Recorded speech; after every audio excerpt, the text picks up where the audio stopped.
It's okay. I didn't understand it either until it happened to me, so I would love to explain. Imagine meeting someone who makes you feel like you guys are soulmates. They go out of their way for you constantly. They're very attentive. They compliment you. They make you feel good about yourself. It feels extremely passionate, like nothing you've ever felt before, and they want to have a serious relationship with you. You're on cloud nine. You feel like this is the person you're meant to be with. You start making plans together for marriage, for kids, buying a house. You spend all of your time together, and it feels like a fairy tale.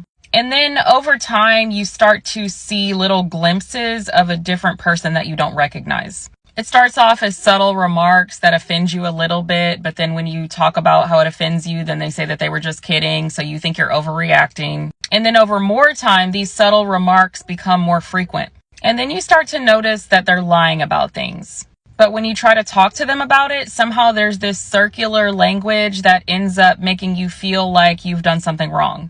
And the person is so adamant about it that it really feels like you did do something wrong. So you end up apologizing to keep the peace, and then you guys are good again. You have another good day, and it feels like you're on cloud nine again. And in the midst of all of this, they're also slowly withholding affection from you.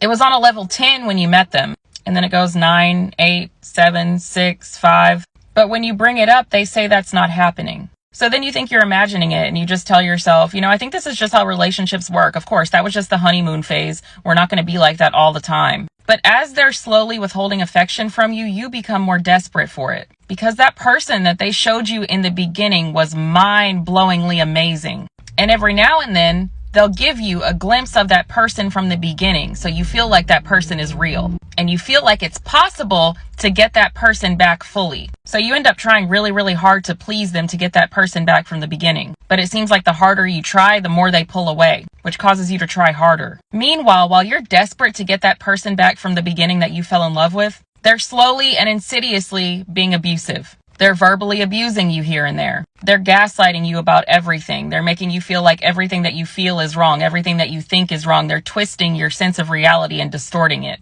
to the point that you feel mentally unstable. And because you feel mentally unstable, you rely on them more. You depend on them more. And before you know it, you're isolated from your family, from your friends, and all you have is them. And they keep switching it up between abuse and breadcrumbs, abuse and breadcrumbs. That's how trauma bonding works. It is a literal addiction, and it's extremely hard to break the trauma bond and escape the relationship.